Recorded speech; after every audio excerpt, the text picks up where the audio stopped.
స్వరము, క్రీస్తు రాకడ స్వరము, క్రీస్తు రాకడ స్వరము, క్రీస్తు రాకడ కొరకై నిన్ను సిద్ధపరచు స్వరము, క్రీస్తు రాకడ కొరకై సిద్ధపరచే స్వరము. వినుమా, వినిపించుమా, కనుమా, సిద్ధపడుమా. క్రీస్తు రాకడ స్వరమును కార్యక్రమను వీక్షిస్తున్న ప్రియులకు ప్రభువైన యేసుక్రీస్తు నామంలో నా హృదయపూర్వక వందనాలు తెలియజేస్తా ఉన్నాను. ఈ సమయంలో దైవజనులు ఎం రత్నకుమార్ గారు దైవవర్తమానం అందిస్తారు. ముందుగా చిన్న ప్రార్థన చేసుకుందాం. పరిశుద్ధ ప్రేమ కలిగిన తండ్రి, దయగల యేసయ్య, నీ ఘనమైన శ్రేష్టమైన పాదాలు కొందనాలు స్తోత్రాలు చెల్లిస్తున్నాను ప్రభా. ఈ క్రీస్తు రాకడ స్వర కార్యక్రమాన్ని మీరే ఆశీర్వాదకరంగా జరిగించండి. మీ దాసులు మీరు బలపరిచి వాడుకోండి. అనేక ఆత్మరక్షణ కార్యక్రమం కొరకై ఈ పని జరిగినట్లుగా సహాయం చేయండి. నీ నామానికి మహిమ తెచ్చుకోనమని యేసు నామమున అడిగి వేడుకొని ప్రార్థిస్తున్నాం తండ్రి, ఆమేన్. రాకడ స్వరము, క్రీస్తు రాకడ స్వరము, క్రీస్తు రాకడ స్వరము, క్రీస్తు రాకడ స్వరము. మన ప్రభువును రక్షకుడునైన యేసయ్య పరిశుద్ధమైన నామమున ప్రియులైన మీ అందరికీ నా హృదయపూర్వక వందనాలండి. అంశం బాధ్యతను గుర్తించు, బాధ్యతను నెరవేర్చు. ఒక వ్యక్తి తన బాధ్యతను ఎప్పుడు గుర్తిస్తారు? ఒక వ్యక్తి తన బాధ్యతను గుర్తించడం అనేది ఎప్పుడు జరిగే పని? ఇది మనం ఈ దినాన మొదటిగా నేను మీతో మాట్లాడబోతున్నాను. ఇక్కడ కూర్చున్న ప్రతి వ్యక్తికి బాధ్యతలు ఉన్నాయి.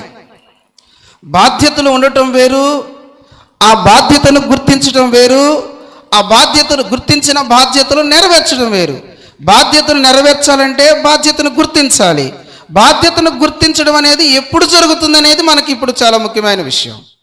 ఒక వ్యక్తి తన జీవితంలో తన బాధ్యతను ఎప్పుడు గుర్తిస్తారు అని అంటే దానికి చాలా కారణాలు ఉన్నాయి. కానీ ప్రియులారా, మనం చదువుకున్న 2 వాక్య భాగాలు మనం గమనించినట్లయితే మనకి ఒక జవాబు దొరుకుతుంది. మనకి రాహాబు కానివ్వండి, ఎస్తేరు కానివ్వండి, వారిరువురు కూడా తమ బాధ్యతలు గుర్తించారు.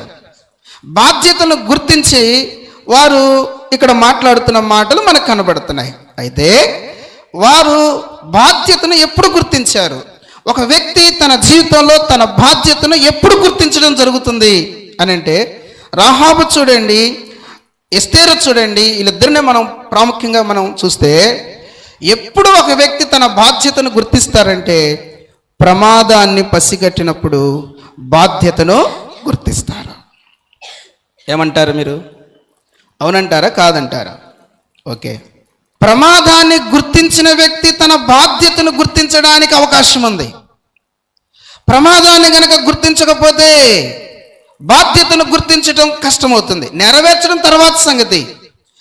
బాధ్యతను గుర్తించడం ఎప్పుడు జరుగుతుందంటే ప్రమాదాన్ని గుర్తుపెట్టినప్పుడు. రాహాబుకి ఒక సంగతి అర్థమైంది, ఈ పట్టణం నాశనం అయిపోతా ఉంది. ఎస్తేరుకు ఒక సంగతి అర్థమైంది, నా జనులు నశించబోతున్నారు.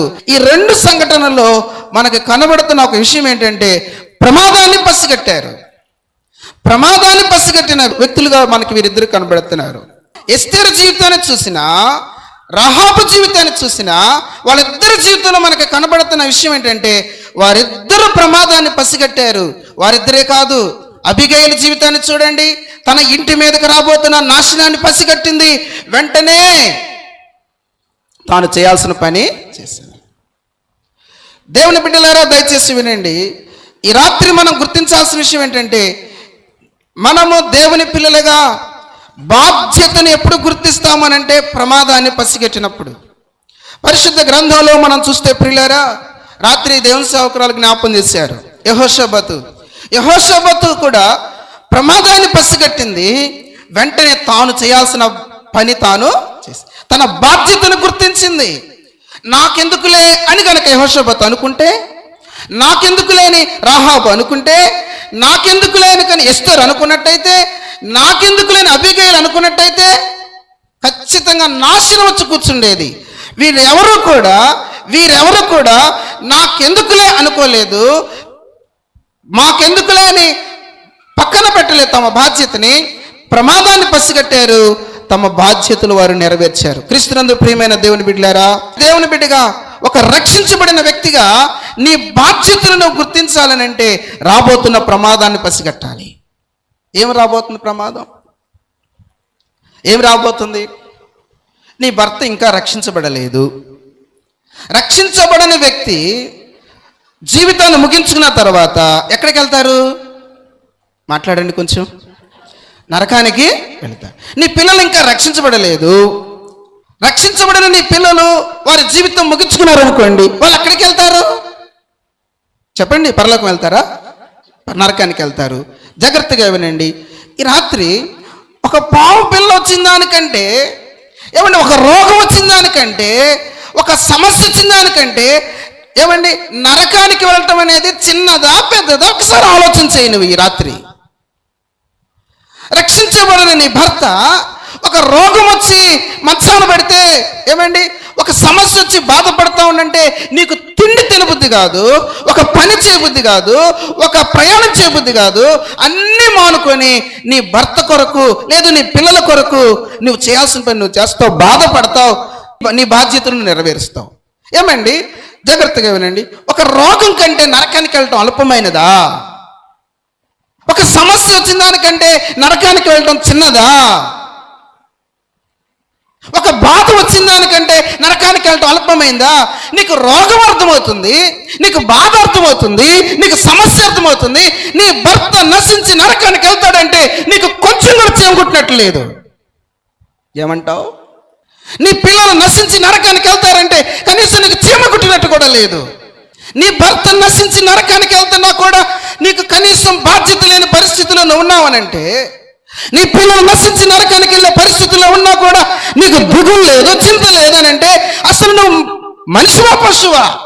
బాధ్యతను గుర్తించకపోతే నీకంటే పశువునయం. నీకు రక్షణ ఇచ్చాడు, నీకు పోషణ ఇచ్చాడు, నీకు సంఘం ఇచ్చాడు, సేవకులను ఇచ్చాడు, దేవుని వాక్యం అందుతుంది. ఇంత జరుగుతున్నా కూడా నీ బాధ్యతలను గుర్తించలేని ఒక భయంకరమైన గుడ్డితనం నీ జీవితం కొనసాగుతుందంటే, అయ్యో నీ భర్తకు నువ్వు ఒక శాపగ్రస్తురాలివి, అయ్యో నీ పిల్లలకు నువ్వు ఒక శాపగ్రస్తురాలివి. నా కుమారుడు నశించడానికి వీల్లేదు, నా కుమారుడు నశించడానికి వీల్లేదు, నా కుమారుడు నశించడానికి వీల్లేదని గుర్తుపెట్టిన ఒక తల్లి మోనిక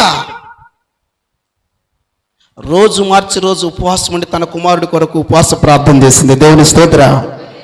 ఒక చచ్చిన శవం దగ్గర ఎలా ఏడ్తారో తన కుమారుడి కొరకు దేవుని పాదాల చెంత ఆ తల్లి అలా ఏడ్చింది. పరమ దుర్మార్గుడు అగస్టిన్ ఎవడు చచ్చాడని ఏడుస్తున్నావని కాలుతో తన్నేవాడట అని చరిత్ర మనం చాలాసార్లు విన్నాం. ఎన్నిసార్లు విన్నా నీకు బుద్ధి వస్తుందా? అసలు ఎన్నిసార్లు విన్నా నీకు బుద్ధి వస్తుందా? ప్రియమైన తల్లి, ప్రియమైన సోదరుడా, సోదరి, ఒక తల్లిగా ఒక భార్యగా నీ జీవితంలో నీ భర్త కొరకు నీవు బాధ్యతను గుర్తించకపోతే ఇంకా నీ బిడ్డల విషయాలు, నీ భర్త విషయం ఇంకెవరు బాధ్యత వహిస్తారు? ఈ మాట నీకేమైనా అల్పంగా కనబడుతూ వచ్చిందా? నీ బాధ్యతను గుర్తించు, నీ బాధ్యత నెరవేర్చని అంశం నీకు అల్పంగా కనపడిందా? ఇది సామాన్యమైన విషయంగా కనపడిందా? ఇది ఎంత విలువైన విషయం. ఇది మీటింగ్లు మిగుచిపోతున్నాయి.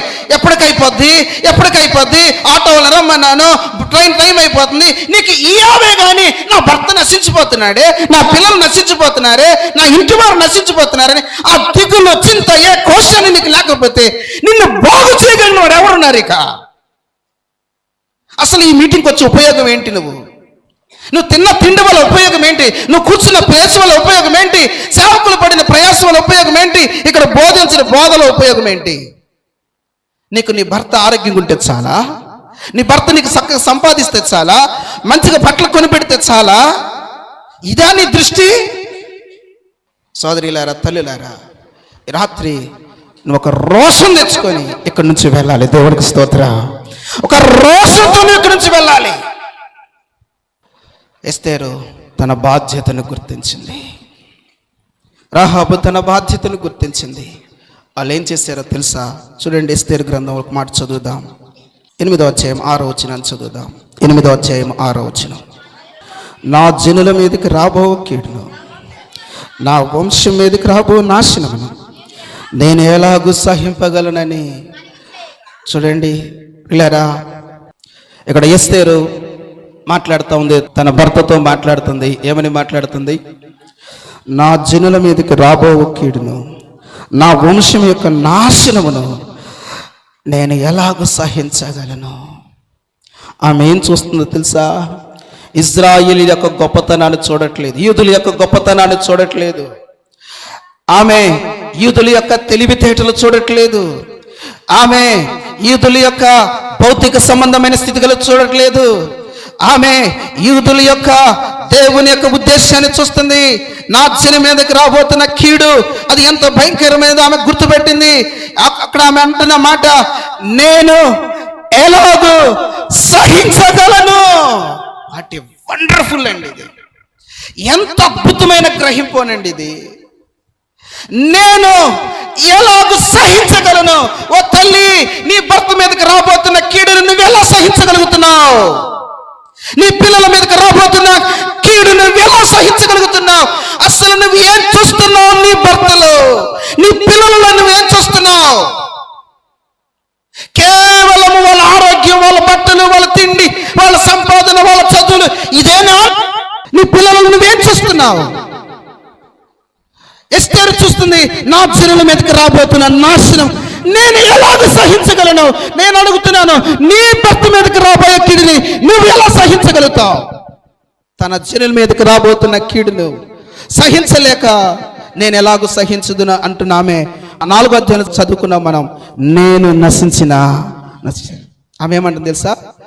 నా జనులు గనక రక్షించబడకపోతే, నా జనుల మీదకి కీడు గనక వచ్చుతున్న కీడు గనక తప్పించబడకపోతే నేను నశిస్తాను. ముందు రాజు దగ్గరికి నేను వెళ్తున్నాను కదా, నేను చావడానికి సిద్ధమే.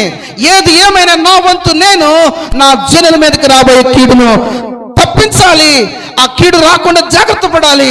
అందుకొరకు నేను చావనైనా చేస్తాను. దేవుడి స్తోత్రం. చెప్తాం గట్టి హల్లెలూయా, గట్టి చేద్దాం హల్లెలూయా. ప్రియమైన దేవుని బిడ్డలారా, ఈ రాత్రిని వెళ్ళబోతున్నా నీకు కావాల్సింది ఏంటో తెలుసు. నెంబర్ 1, భారం కావాలి. నీ భర్త విషయంలో, నీ పిల్లల విషయంలో నీకు భారం కావాలి, నీ తల్లిదండ్రుల విషయంలో నీకు భారం కావాలి, నీ అన్నతమ్ముల విషయంలో నీకు భారం కావాలి, నీ బంధువుల విషయంలో నీకు భారం కావాలి. నశించిపోతున్న ఆత్మల గురించిన భారముతో ఈ స్థలాన్ని నువ్వు విడిచిపెట్టాలి. భారము కలిగిన వ్యక్తులు చావడానికి తెగిస్తారు. దేవునికి స్తోత్రం. చదవండి, రోమీయులకు రాసిన పత్రిక 10వ అధ్యాయం 1వ వచనం చదువుదాం. ఇశ్రాయేలీయులు రక్షణ పొందవలననియు నా హృదయాభిలాషయు వారి విషయమై నేను దేవునికి చేయు ప్రార్థన ఉన్నది. దేవునికి స్తోత్రం. అపోస్తలుడైన పౌలు గారు అంటున్నారు, ఇశ్రాయేలీయులు రక్షణ పొందాలి. పాస్టర్ గారు మీరు అంత చెబుతున్నారు, నా భర్త రక్షించబడాలని నేను అనుకోవట్లేదా? నా పిల్లలు రక్షించబడాలని నేను అనుకోవట్లేదా? నేను ఆశపడట్లేదా? నేను ప్రార్థన చేయట్లేదా? పౌలు గారు కూడా ఇక్కడ అదే ప్రార్థన చేస్తున్నాడు. ఇశ్రాయేలీయులు రక్షించబడాలి, వారి కొరకు నేను చేస్తున్న ప్రార్థన ఇది. అంతటితో ఆగలేదు తెలుసా మీకు? 9వ అధ్యాయం 1వ వచనం చూద్దాం. 9వ అధ్యాయం 1వ వచనం. అంతటితో ఆగకుండా పౌలు గారు మాట్లాడుతున్న మాట, నాకు బహు దుఃఖమును నా హృదయంలో మానని వేదన కలవు. క్రీస్తునందు నిజమే చెప్పుచున్నాను, అబద్ధమాడుట లేదు. పరిశుద్ధాత్మ నా మనస్సాక్షి నాతో కూడా సాక్ష్యం ఇచ్చుచున్నది. జాగ్రత్తగా వినండి. సాధ్యమైన ఎడల దేహ సంబంధులైన నా సోదరుల కొరకు నేను క్రీస్తు నుండి వేరే శాపగ్రస్తుడనై ఉండగోరుదును. దేవుని బిడ్డలారా, అర్థమైందా ఈ వాక్యం? పౌలు గారు అంటారు, నా దేహ సంబంధుల యొక్క రక్షణ నిమిత్తం నేను క్రీస్తు నుండి వేరైపోయి శాపగ్రస్తుని అవ్వాలనుకున్నాడు. ఇదేం కోరిక? ఈ కోరిక ఇంకోరిక? క్రీస్తు నుండి వేరే అవ్వాలనుకోవటం ఏంటి? ఈ మాట యొక్క భావం ఏంటంటే, నేను ఒక్కడిని నరకానికి వెళ్ళటం ద్వారా నా వాళ్ళందరూ రక్షించబడతారంటే ఐఆమ్ రెడీ, నేను సిద్ధంగా ఉన్నాను. ఎక్కడికి? నేను ఒక్కడిని నరకానికి వెళ్ళటం ద్వారా నా వాళ్ళందరూ రక్షించబడతారా? నేను వారి కొరకు చేస్తున్న ప్రార్థన అదే కదా, వారి కొరకు కన్నీరు కారుస్తున్నాను కదా, వారి కొరకు మానవ వేదన ఉన్నాయి కదా. ఇదిగో నేను నరకానికి వెళ్ళడం ద్వారా నా వాళ్ళందరూ రక్షించబడతారా, అందుకొరకు నేను సిద్ధంగా ఉన్నానని చెప్తున్నాడు. దేవుడికి స్తోత్రం. ఎంత అద్భుతమైన విషయం అండి. నిర్గమాకాండం 32:32 చదువుదాం. అయ్యో, నీవు వారి పాపమును ఒకవేళ పరిహరించితివా, లేని ఎడల నీవు రాసిన గ్రంథములో నుండి నా పేరు తుడిచివే. ఇక్కడ మోషే బ్రతిమలాడుతున్నాడండి దేవుణ్ణి. ఇదిగో నా ప్రజలు పాపం చేశారు, నా ప్రజలు శిక్షకు అర్హులు, నా ప్రజలు నాశనానికి అర్హులు. అది వాస్తవమే. అయితే నేను కూడా వాళ్ళతో పాటు నశించిపోతానయ్యా, నేను కూడా వాళ్ళతో పాటు ఉగ్రత పాలవుతాను. అందుకొరకు నీ గ్రంథం పేరు రాసావు కదా, నా పేరు జీవ గ్రంథంలో నా పేరు రాసావు కదా, ప్లీజ్ నా పేరు తుడిచిపెట్టేసేసే, నేను కూడా వాళ్ళతో పాటు నశిస్తాను. ఎందుకు? వాళ్ళని రక్షించమని కదా నేను అడుగుతుంది, వాళ్ళని క్షమించమని కదా నేను అడుగుతుంది, వాళ్ళ మీదకి వచ్చే రాశిని తప్పించమని కదా నేను అడుగుతుంది. అది సాధ్యము గనక కాకపోతే నేను కూడా వాళ్ళతో పాటు నశించిపోతా. అబ్బా, ఎంత అద్భుతమైన భారం! మీరు ఎంత అద్భుతమైన భారాన్ని కలిగి ఉన్నారు ప్రియులారా. ఒక తల్లిగా, ఒక భార్యగా నీవు నీ జీవితంలో ఇటువంటి భారాన్ని కలిగి ఉంటే ఎంత బాగుంటుంది. ప్రియమైన తల్లి, ప్రియమైన సోదరి, నేను దేవుని సేవకునిగా సహవాస పక్షంగా నేను నీతో మాట్లాడుతున్న మాట ఏంటంటే, ఇక్కడ నుంచి నువ్వు వెళ్తున్నప్పుడు ఒక భారంతో వెళ్ళాలి. ఏంటో తెలుసా? నేను వచ్చే సంవత్సరం లోపు నా భర్తని రక్షించుకోవాలి. దేవుని స్తోత్రం. హల్లెలూయా. మళ్ళీ స్త్రీల కొట్టాల్లోపు నేను నా భర్తను రక్షించుకోవాలి. నువ్వు వెళ్ళిన తర్వాత చేయాల్సిన ప్రార్థన ఏంటో తెలుసా? ప్రభువా, నా భర్తను రక్షించు, లేదంటే నన్ను తీసుకో. చెప్పండి ఆ మాట, చెప్పండి అందరూ. నా భర్తను రక్షించు. చెప్పండి అమ్మ, పర్లేదులే, కాదు నేను, చెప్పండి అమ్మా. నా భర్తను రక్షించు, లేదా నన్ను తీసుకో. జాన్ నాక్స్ ఏం ప్రార్థన చేశాడు? స్కాట్లాండ్ నాకు ఇయ్యు, లేదా నన్ను తీసుకో. నా భర్తను నాకు ఇయ్యి, లేదా నన్ను తీసుకో. నా పిల్లలు నాకు ఇయ్యి, లేదా నన్ను తీసుకో. నేను బతికుండే ఉపయోగమేంది ప్రభువా? నేను బతికుండే ఉపయోగమేంది? తినటం కోసమే బతకాలా? బట్టల కోసమే బతకాలా? బతుకున్నాను అనుకోవడం కోసం బతకాలా? వేస్ట్నే బతుకున్నా, నన్ను తీసేసుకో, లేదా నా పిల్లల్ని, నా భర్తను నాకి. ఈ ప్రార్థన చేయి నువ్వు. దేవునికి స్తోత్రం. ఈ భారంతోనే వెళ్ళాలి ఇక్కడి నుంచి, ఈ మంటతోనే వెళ్ళాలి, ఈ రోషంతోనే వెళ్ళాలి ఇక్కడి నుంచి. వచ్చే సంవత్సరం మీటింగుల్లోపు ప్రియులారా, అవసరమైతే ఈ సంవత్సరం కనుక నీ భర్త రక్షించబెడితే నీ భర్త నువ్వు స్త్రీల కొట్టానికి రావాలి. దేవుని స్తోత్రం. వచ్చే సంవత్సరం స్త్రీల కొట్టానికి నువ్వు తీర్మానం చేసుకో. ఈ రాత్రి నేను వచ్చే సంవత్సరం నేను నా భర్తను తీసుకొని స్త్రీల కొట్టానికి రావాలి. నా భర్త రక్షణ నేను చూడాలి ప్రభువా, నా పిల్లల రక్షణ నేను చూడాలి ప్రభువా. ఇది జనరల్ మీటింగా, స్త్రీల కోటమా? సేవకులు ఆశ్చర్యపోవాలి. దేవునికి స్తోత్రం. అటువంటి కార్యం నీ ద్వారా సాధ్యమా కాదా అంటే ఖచ్చితంగా సాధ్యమవుతుంది. నీ బాధ్యతను నువ్వు గుర్తించినప్పుడు, నీ బాధ్యతను నువ్వు గుర్తిస్తే ఈ రాత్రి ఆ మంటతో నువ్వు ఇక్కడి నుంచి వెళ్ళాల్సిన అవసరత నీకు ఉన్నది అనే సంగతిని నేను దేవుని సేవకుడిగా జ్ఞాపం చేస్తున్నాను. రెండవది జ్ఞాపం చేస్తాను, భారం ఉంటే సరిపోదు ప్రియులారా, భారం ఉంటే సరిపోదు. భారం ఒకటే పని జరిగిస్తుందా? కాదు కాదు కాదు. రెండో విషయాన్ని జ్ఞాపకం చేస్తాను. పేతురు రాసిన మొదటి పత్రిక 3వ అధ్యాయం మొదటి నుంచి చదువుదాం. అటువలే స్త్రీలారా, మీ స్వపురుషులకు లోబడి ఉండండి. అందువలన వారిలో ఎవడైనను వాక్యమునకు అవిధేయులైతే భయముతో కూడిన మీ పవిత్ర ప్రవర్తన చూచి వాక్యము లేకుండా వారు తమ భార్య నడవడి వలన రాబట్టబడవచ్చును. దేవుడికి స్తోత్రం చేద్దాం. హల్లెలూయా. మొదటిది చెప్పండి, ఏంటిది? మొదటిది ఏంటిది? భారము కలిగి ఉండాలి. భారముతో నువ్వు వెళ్ళాలి ఇక్కడి నుంచి. అర్థమవుతుందా? భారముతో వెళ్ళాలి. తల్లి, నేను చాలా వేదంతో చెప్తున్నాను ఈ మాట. ఇక్కడి నుంచి నువ్వు వెళుతున్నప్పుడు పులిహార బాగలేదా, ఉప్మా బాగాలేదా, ఏమండి పలావ్ బాగాలేదా, ఆ కూర చేశారు ఏంది, ఈ కూర చేశారు ఏంది, కింద పడుకున్నాను ఏంది, పైన పడుకున్నా, ఈ అన్ని ఆలోచనలు తీసి కాలంలో పైన కోరిన దాంట్లో పడేసేసేయండి. మీరు వెళ్తూ ఏం వెళ్ళాలంటే, ప్రభువా నా భర్త నేను ఎలా రక్షించుకోవాలి, ప్రభువా నా పిల్లల్ని నేను ఎలా రక్షించుకోవాలి, ప్రభువా నా తల్లిదండ్రులను ఎలా రక్షించుకోవాలి, నా అన్నతమ్ములను నేను ఎలా రక్షించుకోవాలి, నేను ఎలా రక్షించుకోవాలి, నేనేం చేస్తే నువ్వు కార్యం చేస్తావు, ఈ భారంతో నువ్వు గురించి వెళ్ళాలి. ప్రియులారా, చాలా ప్రాముఖ్యమైనది. సామెతల గ్రంథం 20వ అధ్యాయం 4వ వచనం చదువుదాం. విత్తులు వేయ కాలమున సోమరి దున్నడు, కోత కాలమున పంటను గుర్చి విచారిస్తే వానికి ఏమీ దొరకదు. ఇది విత్తులు వేసే కాలం, ఇది విత్తులు వేసే కాలం. అమ్మా జాగ్రత్తగా వినండి, ఇది విత్తనాలు చల్లే కాలం, వాక్యపు విత్తనాలు చల్లుతున్న కాలం. నీ భర్తను రక్షణలోకి నడిపించుకోవడానికి దేవుడిచ్చిన శ్రేష్టమైన సమయం. ఈ సమయంలో నువ్వు నీ సోమర్తనముతో, నీ లెక్కలేనితనముతో నువ్వు ఎంతైనా చెప్పు పాస్టర్ గారు, మీరు ఎంతైనా రండి పాస్టర్ గారు, ఇలాంటి మీటింగ్లు 100 పెట్టండి పాస్టర్ గారు, నేను ఇంతే, నా ఆలోచనలు ఇంతే, నా తలంపులు ఇంతే, నా బతుకింతే, ఇంతే అన్నట్టుగా ఉంటే ఒకానొక రోజున కోతకాలం వస్తుంది. అప్పుడు ఏడ్చిన ఉపయోగం లేదు. నీ భర్త రక్షణ కొరకు గనక ఇప్పుడు ఏడవకపోతే రేపు నీ భర్త చచ్చిన రోజున ఏడవడానికి నీకు అర్హత లేదు. నువ్వు వేషధారివి. భర్త రక్షణ కొరకు ఏ భార్య ఏడవదు. వారు చచ్చిన రోజున ఏడ్చే భార్యలు వేషధారులు. వారి ఏడుపు నిజమైన ఏడుపు కాదు, వారి ప్రేమ నిజమైన ప్రేమ కాదు. నిజమైన ప్రేమ భర్తను రక్షణలోకి నడిపించుకుంటది. నిజమైన ప్రేమ పిల్లల రక్షణలోకి నడిపించుకుంటది. అది నిజమైన ప్రేమ.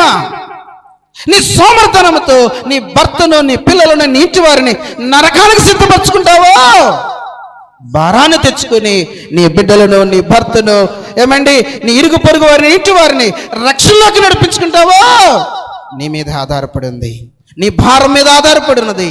రెండవ విషయం, భారం ఉంటే చాలదు ప్రియులారా.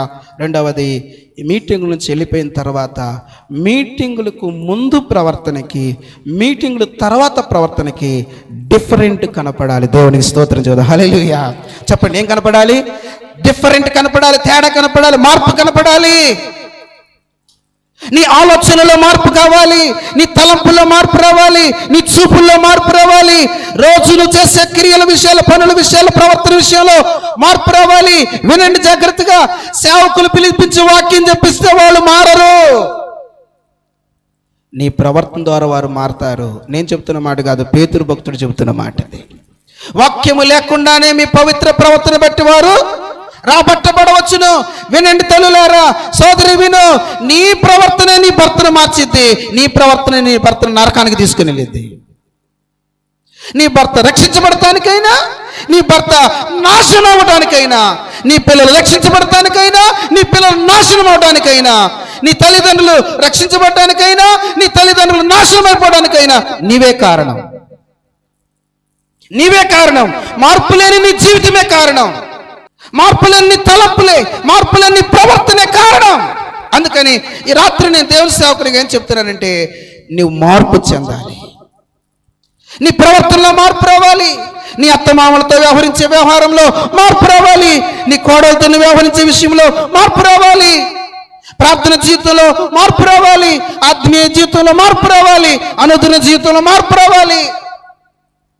నీలో మార్పు నీ భర్తలో మార్పుకు కారణమవుతుంది. హల్లెలూయా. నేను మారనంటే నీ భర్త మారడు, నువ్వు మారకపోతే నీ పిల్లలు మారరు. ఒక తల్లి కొడుకుని చెడబడ తిట్టి పెట్టింది, గ్లాస్ పగిలిందని. దానికి కారణము వాస్తవానికి ఆమె. కానీ ఆ నేరం పిల్లోడి మీద వేసి పిల్లోడిని చెడబడ తిట్టి పెట్టింది.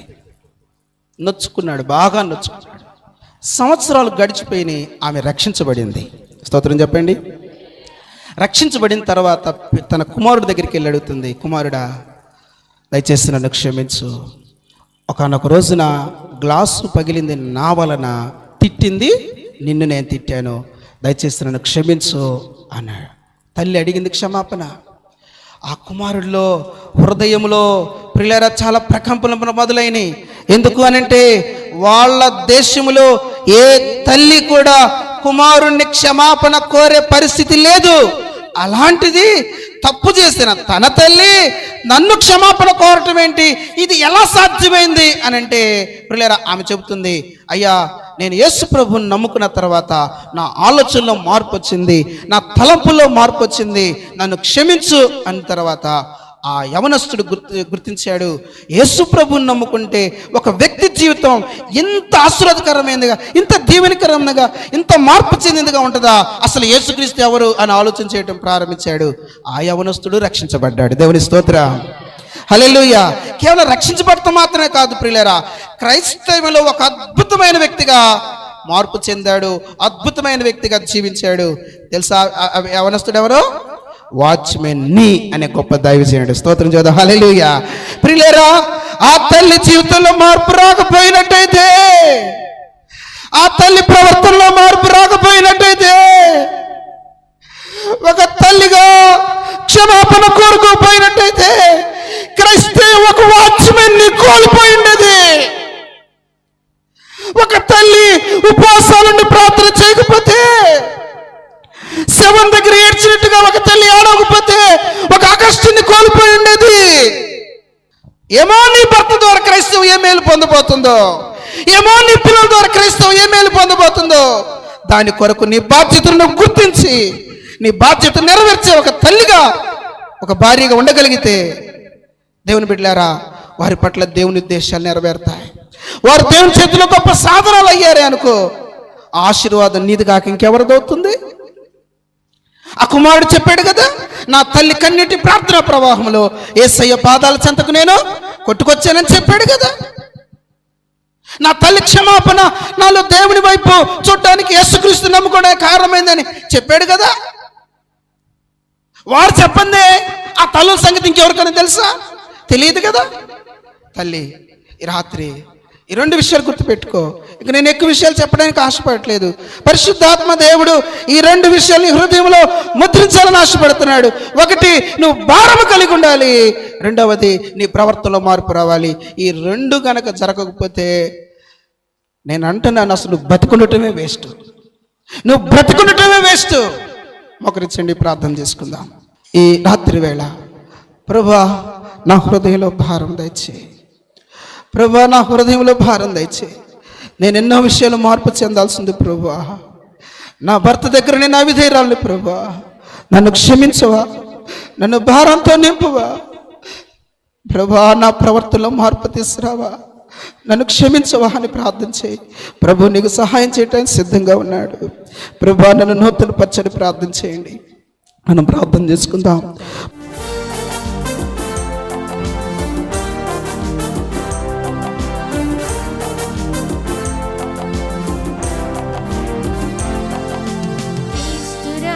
స్వరము, క్రీస్తురాకడ స్వరము, క్రీస్తురాకడ స్వరము, క్రీస్తురాకడ స్వరము, క్రీస్తురాకడ కొరకై నిన్ను సిద్ధపరచు స్వరము, క్రీస్తేసురాకడ కొరకై సిద్ధపరచే స్వరము. వినుమా, వినిపించుమా, కనుమా, సిద్ధపడు